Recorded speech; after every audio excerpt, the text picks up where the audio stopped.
In this lesson, we're going to wrap up organic nomenclature, taking a look at the naming of alkenes, alkynes, carbocycles, and multifunctional molecules. Alkenes are compounds that have a carbon-carbon double bond. And just as we saw with alcohols, alkenes are suffix modifying functional groups, in this case changing the ane ending of an alkane to ene. We've actually seen this before. The simplest alkene is ethene, a two-carbon alkene. For the most part, the other rules for naming alkenes are the same as what we saw for other suffix modifying groups. One difference is that because alkenes are shared functionality, the double bond is actually on two carbons, we only include the lower locant value for the double bond.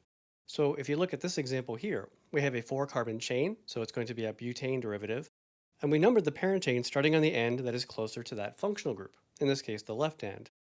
That means that the alkene is actually on carbons 1 and 2, but we only put the 1 into the name, in this case 1-butene. The next example is pretty similar. Again, we have a four-carbon chain, so it's going to be a butane derivative. Now we see that the alkene is shared between carbons 2 and 3, so again we only put the lower locant value in, so we have 2-butene. Another small difference with alkenes, because they are in fact shared functionality, a functional group shared across two carbons, we have to incorporate both carbons of the alkene into the parent chain. So if you look at this example, you can see that the longest carbon chain overall is 8 carbons going horizontally. And while that does include one of the carbons of the alkene, it does not include both of them. The longest carbon chain that actually includes both carbons of the alkene is a 7-carbon chain. And that means this is going to be a heptene. We start numbering from the end that is closer to the suffix modifying group, closer to the alkene, which means we're going to start here on the top, numbering 1 through 7. So now we can see that we have the alkene on 2 and a propyl group on 3. So we have 3-propyl, 2-heptene. Alkynes are compounds with a carbon-carbon triple bond. And again, an alkyne is a suffix modifying functional group, in this case, transforming the ane ending of an alkane to yne. Again, we've already seen the simplest alkyne, ethyne, 2-carbon alkyne. Just like what we saw with alkenes, only the lower locant value for the alkyne is placed into the name.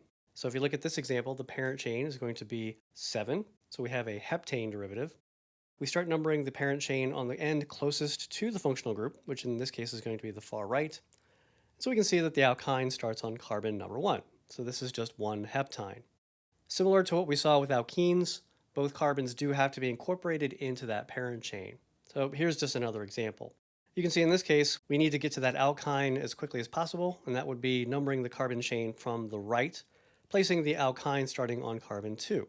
That places the bromine on carbon 7, so here we have 7-bromo, 2-nonine. Now, alkenes and alkynes actually have their own version of this degree of substitution idea. With alkenes, you simply count how many hydrogens on the simplest alkene, that's ethene, how many of those hydrogens have been replaced. So if you look at this first molecule, this is just 1-butene. 1-butene is a monosubstituted alkene, because to make 1-butene, you would have to replace one of the hydrogens on ethene with another group, in this case an ethyl group. So it's monosubstituted even though there are no substituents in the name, right? That's not what this means. It's how many hydrogens you would have to replace on ethene to get to this molecule. Look at the next example, right? This is 2-butene, and to make 2-butene, you would have to remove 2 hydrogens from ethene, replacing them with methyl groups in this case. So 2 groups replacing hydrogen means a di-substituted alkene. And then here's an example of a tri-substituted alkene. With alkynes, we use the terms terminal and internal. A terminal alkyne will have the triple bond at one of the ends of the actual carbon chain, whereas an internal alkyne will have that triple bond somewhere in the middle. So if you look, I've got a couple of examples. The first one is just 1-propyne, but you see how the triple bond ends at the very end of the carbon chain, right? So that makes that a terminal alkyne. The next example would be 2-butyne, and you can see that the triple bonded carbons are actually somewhere in the middle, right? It goes on to carbons in both directions from the 2 carbons that are triple bonded. So that's an internal alkyne. If a carbon chain loops back and forms a ring, that's called a carbocycle, sometimes a cycloalkane. Naming carbocycles is pretty straightforward. Again, it's going to utilize a lot of the rules we've looked at for alkanes and other functional groups. As always, the first step is to determine the parent chain. When you're trying to determine the parent chain, you have to treat the carbons in the ring and any carbons that are outside the ring separately. Take a look at the first example. This is just a 3-atom ring, right? 3 carbons in a ring. And we know that 3 carbons is a propane, so this is actually going to be a propane derivative. If you look at the second example, there are 6 total carbons in that molecule, and technically you could trace out all 6 carbons without ever overlapping. But that's not how we actually determine the parent chain for ring structures. You either look at the ring portion, which in this case is 4 carbons, or any non-ring portion, which in this case is actually a 2-carbon chunk attached to that 4-membered ring. Since 4 is bigger than 2, this is going to be a butane derivative. If you look at the third example, you can see that we have this long carbon chain, this 8-carbon chain going horizontally, and then attached to it a 3-carbon ring. So again, which one is bigger? It's the 8-carbon chain. So this is actually just going to be an octane derivative. So in the case that the parent chain is the ring, we indicate that it's a ring simply by taking a cyclo prefix and attaching it to the parent. So if you look at the first example, it's a 3-carbon ring. And again, we know that 3 carbons means propane, but this is propane that's been looped into a ring. So we call it cyclopropane. The next example, we can see that the ring is the larger carbon chain between the 4-carbon ring and the 2-carbon side chain. So this is going to be a butane derivative. The butane portion is cyclic, so it is a cyclobutane that has an ethyl substituent on it. And again, we don't really have to put the number in there because if you put the ethyl group on the ring, it is automatically the lowest number. Numbering the carbons of the parent chain for a ring system is a little bit different because what we learned with an alkane is that you start the numbering on an end of the chain, but rings don't have ends. So let's take a look at an example where it actually matters. Here we can see that we have 3 carbon chunks. We have the cyclic chunk, which is a 5-carbon ring. We have a 1-carbon chunk on the left and a 2-carbon chunk on the right. So the 5-carbon piece is the biggest part. So this is going to be a pentane derivative, and because that part is cyclic, this is going to be a cyclopentane. When we go to number the parent chain, we have to follow all the rules that we learned for alkanes. But because there are no ends to the ring, we simply assign the 1 to any substituted carbon and then go from there. So in this case, I could make the carbon that bears the methyl group the 1 carbon, and then the carbon that bears the ethyl group the 3. However, I could also have made the carbon that bears the ethyl group the 1, and the methyl group would then be on 3.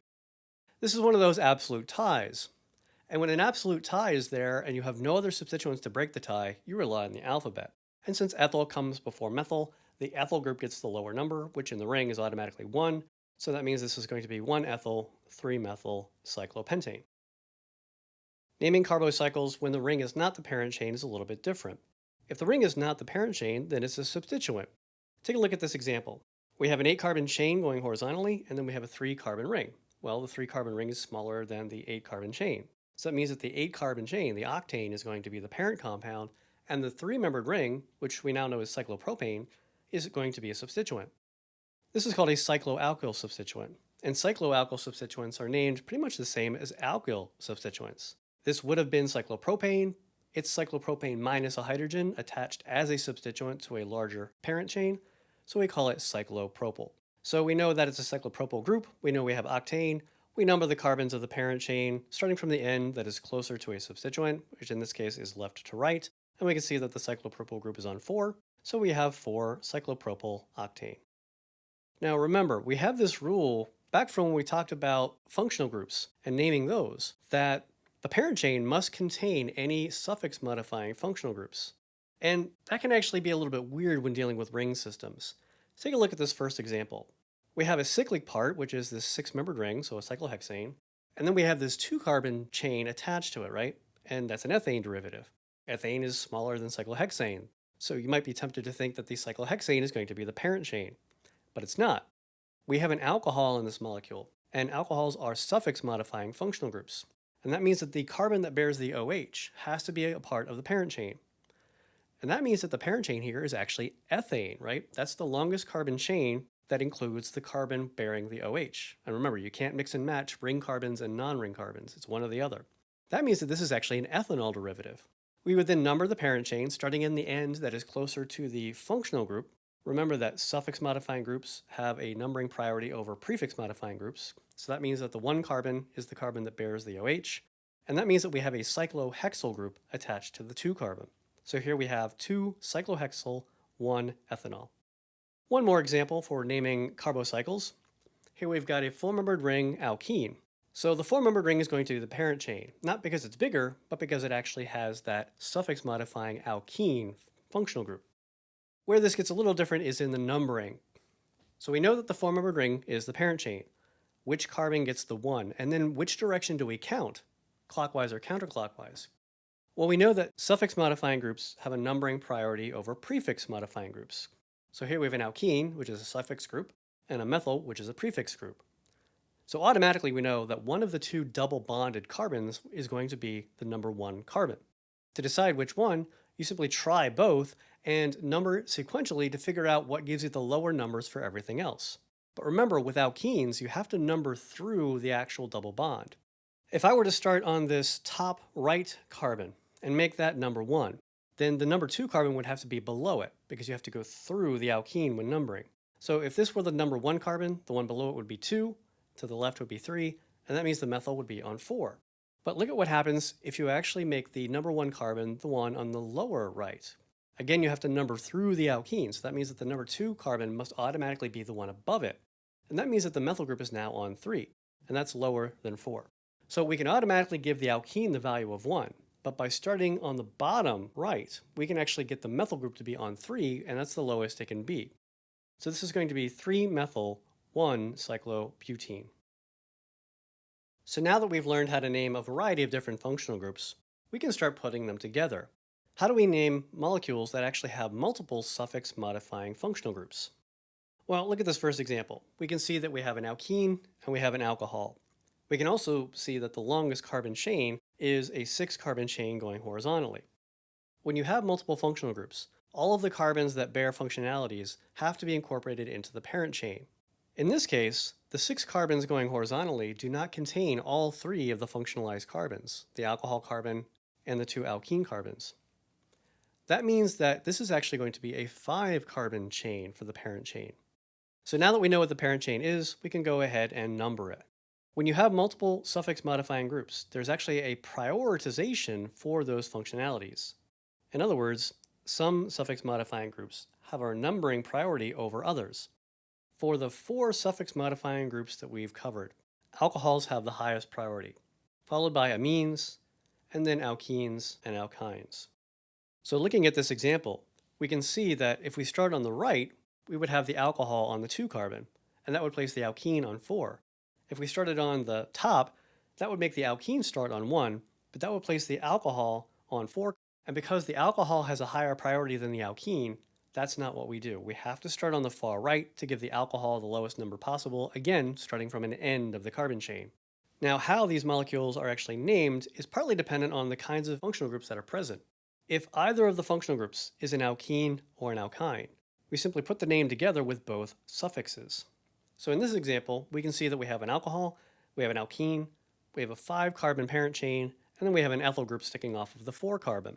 So this is going to be 4-ethyl, 4-pentene, 2-ol.